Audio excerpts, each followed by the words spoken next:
Sardo sono. In Sardegna le virtù private non riescono a imporsi sulle pubbliche mediocrità. Evaporata la grande industria, non sappiamo quale strada imboccare. I testimonial del libro mostrano invece il volto della Sardegna che osa e si fa rispettare nei mercati. Stiamo parlando di un libro che è intitolato Sardo sono, è scritto da un signore che come sociologo e giornalista qualche cosina l'ha scritta e qualcosina si intende. Giacomo Mameli, che per me è sempre un onore averlo al fianco, è un po' uno scoop questo, perché mi sa che sono il primo. Sei il primo a parlarne in pubblico, sì, è uscito appena ieri il libro, quindi complimenti. Ti ho beccato al volo. La scelta di scrivere questo libro? Ma intanto è una raccolta di articoli che sono comparsi sulla Nuova Sardegna, in parte, e poi ci sono soprattutto le voci di alcuni dei protagonisti che si sono davvero imposti in campo internazionale. Ne cito uno per tutti: Giovanni Razzo, ex terzino del Sorso e oggi il capo degli economisti a Downing Street, era stato assunto da Tony Blair, confermato da Gordon Brown, confermato adesso da David Cameron, ed è uno che è stato preso dal governo inglese perché ha presentato un curriculum e mandando una normale lettera. L'indomani mattina lo ha chiamato al telefono la segretaria di Tony Blair, gli ha detto: dottor Razzo, può venire da noi?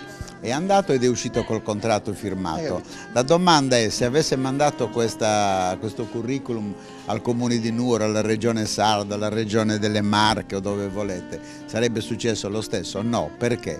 Perché da noi in Sardegna, che in Italia, non valutiamo il merito, non valutiamo i curriculum. Giovanni Razzo è uno che si è laureato in economia alla Bocconi, poi è stato per 3 anni tra il Ghana, la Nigeria e l'Angola a capire i paesi che muoiono di fame, dopodiché ha fatto un master alla London School of Economics ed ecco che il governo inglese lo ha preso perché ha meriti, quindi non perché ha cozzato. Quindi è ancora il sottolineare che la meritocrazia c'è un capitolo che ho visto che è stato sottolineato: meritocrazia, questa sconosciuta, ma non a Downing Street. È Giovanni Razzo che lo scrive in prima persona ed è un vademecum, un 10 comandamenti per la politica italiana e per quella sarda in particolare, che, come dicono nella copertina, è molto mediocre in questo periodo. Ma cioè, questo succede solo in Italia, in Sardegna? Beh, la situazione sarda, la situazione italiana è particolarmente grave, particolarmente si è aggravata in questi ultimi anni,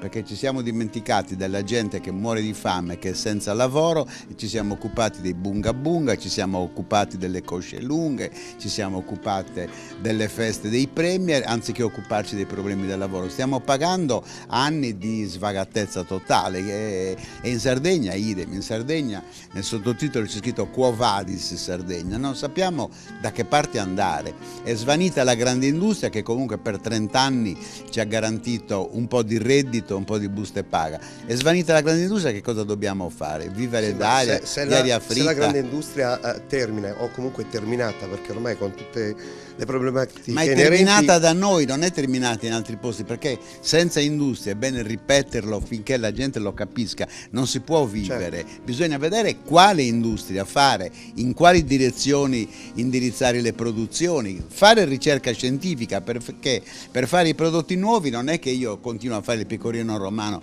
come lo faceva mio bisnonno ad Arza. Certo. Lo devo fare con nuove tecnologie. L'Italia non investe in nuove tecnologie, la Sardegna idem, e paghiamo questo scotto, e siamo la regione italiana che ha il più alto tasso di disoccupazione giovanile, 45,3%. Gli indignados spagnoli erano col 40,7%, noi siamo al 45,3% e non ci dobbiamo indignare.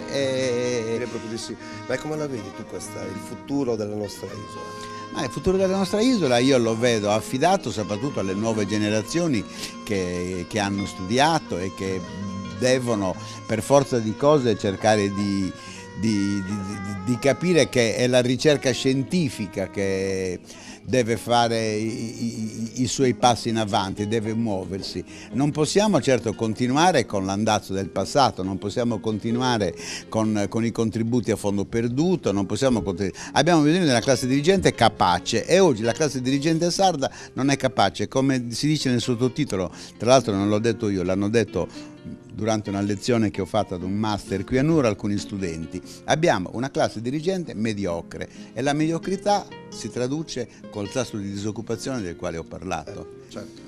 Sardo sono, se vi capita, ma fatelo capitare, andate a recuperarlo questo libro, perché sicuramente impareremo, direi, anche cose nuove, scopriremo soprattutto cose nuove inerenti a quelli che sono Guarda, ti leggo una frase di un cassintegrato di Cortoghiana, così capiamo di che cosa parliamo. Questo è Corrado Marongio che dice, lui lo dice: stanno aumentando i casi di divorzio e le separazioni.